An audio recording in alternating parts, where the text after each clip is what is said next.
Good afternoon, friends. This is Pankaj. I'm back to you, and I'm glad to be back with you after a week. Last week we were doing passivization. We were learning how to change sentences from active to passive, and I hope that you have done both the parts which I recorded last time. And today I'm gonna record the third part of this topic. And so let's begin with the title first, and that's passivization. Clear? Now almost everything was done, but we are left with certain things which need your special attention. Like we always use, like we use by plus agent, but in some places we cannot use by plus agent.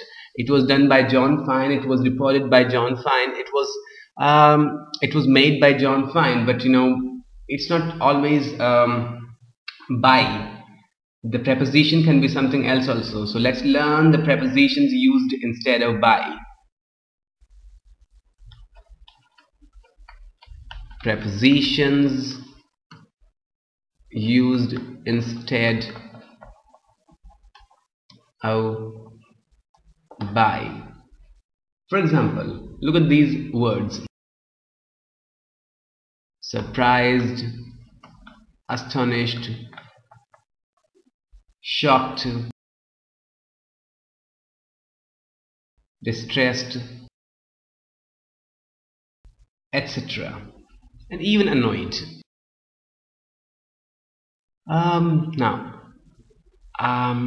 By cannot follow these words. There has to be something else, and that is at. For example, his success surprised me. Now see, his success surprised me. I wasn't really expecting him to be successful, but he did become successful, and now his success surprised me.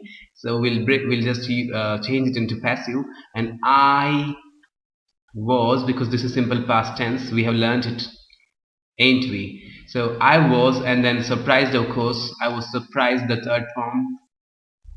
Now I cannot say I was surprised by his success. I had to say I was surprised at his success.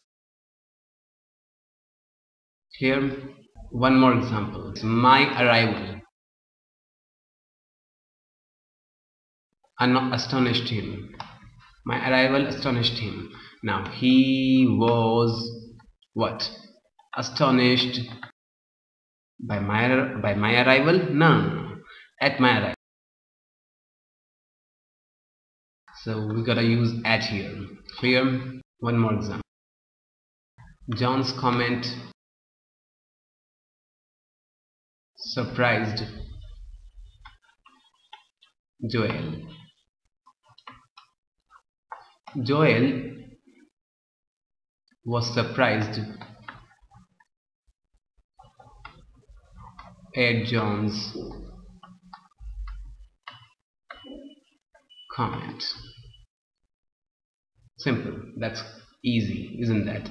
Now that was one rule, but now we got to do some more. This was the first one, and then there are some more words which take a different preposition. So I'm making the list of the words that take a different preposition, and that is this: known, obliged, and married. For example, I know him. He, simple present tense, so we'll use is a third form. He is, and then known by me. Now it has to be he is known to me. Clear? With them we'll use the preposition to. So he's known to me. He obliged me. I was obliged to him. I cannot say I was obliged by him. No. I was known by him. No, that's wrong. It has to be I was obliged to him. Clear? Rahul married Radha. No. Radha was married To whom? Radha was married to whom? Simple. Rahul. So we used to with these three words, and there are still different words. For example, the third list is this. It is interested and absorbed and contained, etc. They take the preposition in. Clear? So, for example, the book interested me. The book interested me. Now, this is the simple past tense, so it has to be was were third form. I was interested. What? I was interested by the book now. In the book. I was interested in the book. Clear? The book contains 500 pages.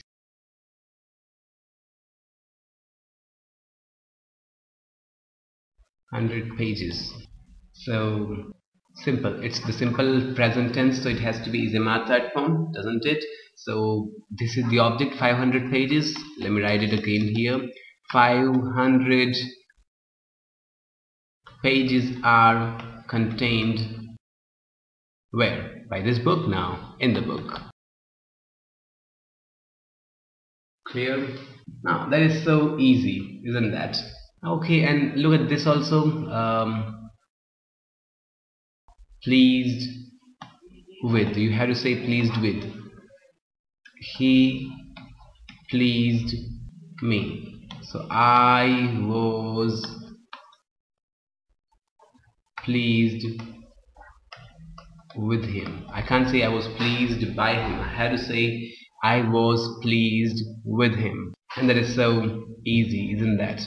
Now, but look at these words now. This pleased here and like surprised, in the above sentences, surprised and astonished and pleased, they look more like what? Adjectives. They look more like adjectives. So, and they are adjectives, they're listed in the dictionary also as adjectives, so they are more like adjectives, aren't they? I mean, they're not even verbs. So I was pleased with him. Now, pleased is an adjective, isn't that? And surprised is an adjective, and in the same way, astonished is an adjective, annoyed is an adjective. So I was pleased with him. These verbs are more like adjectives. They're closer to adjectives. Is this much clear to you? I hope it is. So now we'll learn this is done, and then now we'll learn sentences containing double objects. Let's do them. Sentences containing double objects. For example, look at this. I gave a pen to my bro. I gave a pen to my bro. Now, gave is the verb, is a transitive verb, isn't it? You remember everything I taught you last time? So I gave a pen to my bro. Gave is a transitive verb, and a pen is an object. And then, don't you think my bro is also an object? So there are double objects. I gave a pen to my bro, and sentences with double objects can be changed into passive in two ways. We can take any object and put it in place of subject. So let's learn how to do that. I'll change this sentence in two ways into passive for you. So I gave a pen to my bro. Now a pen is the object, and what tense is it? Simple past. So it has to be was were plus third form, and a pen will take was. A pen was given to whom? To my bro. Simple. Okay. Now my bro becomes the object now. My bro, and what? Was given what? A pen. Simple. As easy as that, isn't that? Okay, one more. Rahul lent me some money. Now, me is an object and some money is an object. Two objects. And you see the living being is called the indirect object. Clear? And the non-living thing is called the direct object. So this is the direct object and this is the indirect object. So Rahul lent me some money, and we can use either of the objects to begin the passive sentence. So Rahul lent me some money, and me, if brought in place of subject, will become I.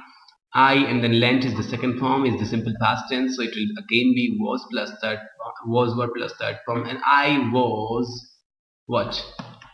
I was lent what? Some money. And now Rahul is a particular person, so let's write it. It's not a vague subject. So I was lent some money by Rahul here. And see, some money is also the object, so let's begin it with some money. Some money. Now what? Was lent. Some money was lent. Whom? To whom? To me. And now Rahul is a particular person, not a vague subject, so we'll write by Rahul. Some money was lent to me by Rahul. Clear?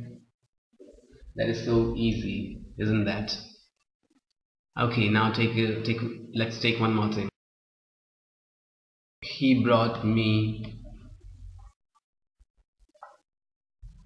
a pen. Now I was brought a pen. Clear? And a pen was brought to me. A pen was brought to me. As simple as that. Clear? So these were sentences with double objects. Clear? And now we can just have a look at these sentences here. Some typical sentences, we can call them. Let's see here. They say that John is a thief.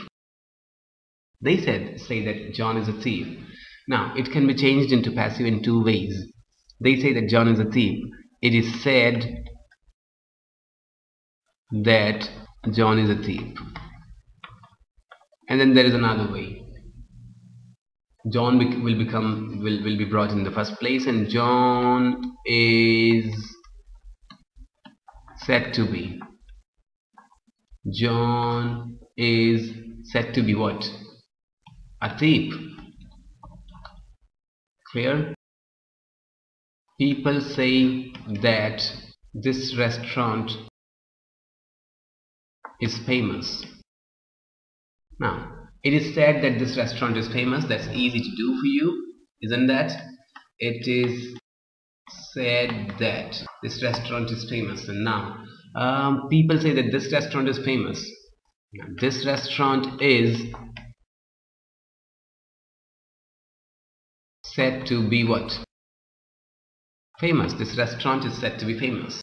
Okay, let's take one more example. People believe that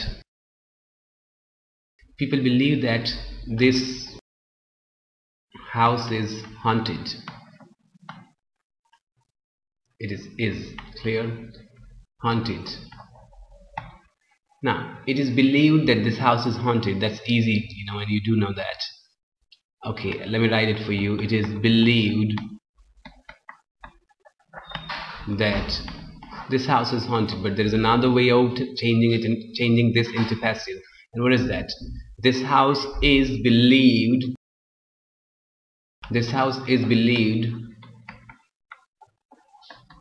to be haunted. This house is believed to be haunted, isn't that? Okay, one more thing. They believe that this monument was built by Queen Victoria.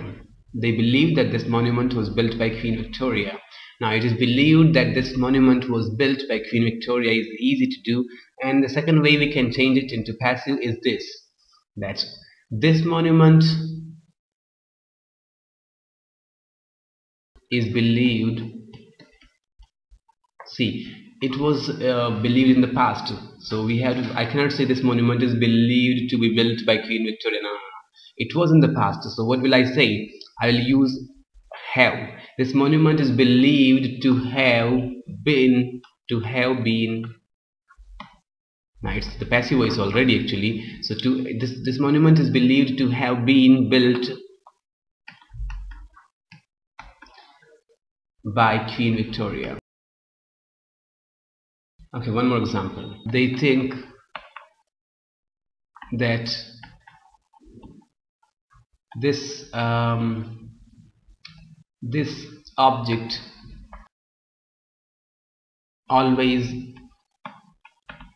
existed somewhere in the universe. That is going to be very tough for you guys.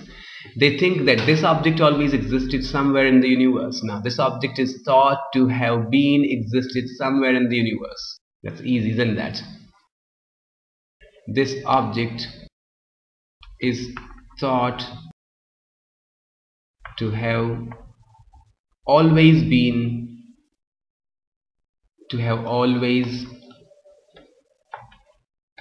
existed. See, this object is thought to have always existed somewhere in the universe. That's easy. Always existed somewhere in the universe. Is that clear? Okay, so let's do some more examples of this kind. They think that this man is nuts. Now, nuts means crazy. So this man is thought. This man is thought to be nuts. This man is thought to be nuts. Is this much clear to you? Okay, now this is okay, and now we'll learn some other sentences, some other typical sentences. Look at these two examples. Who called you yesterday? Who called you yesterday? And who did you call yesterday? Who called you yesterday? Who did you call yesterday? Now, see, in the past it was like this. Whom did you call yesterday? Whom did you call yesterday? But now we just say who. Who did you call yesterday? So when you say who called you yesterday, it has to be what? Who called you yesterday? So we have the object and we're looking for the subject. Who called you yesterday? So who in place of who. And now what is the object? You. So we'll take what? Other was were. Who were you called?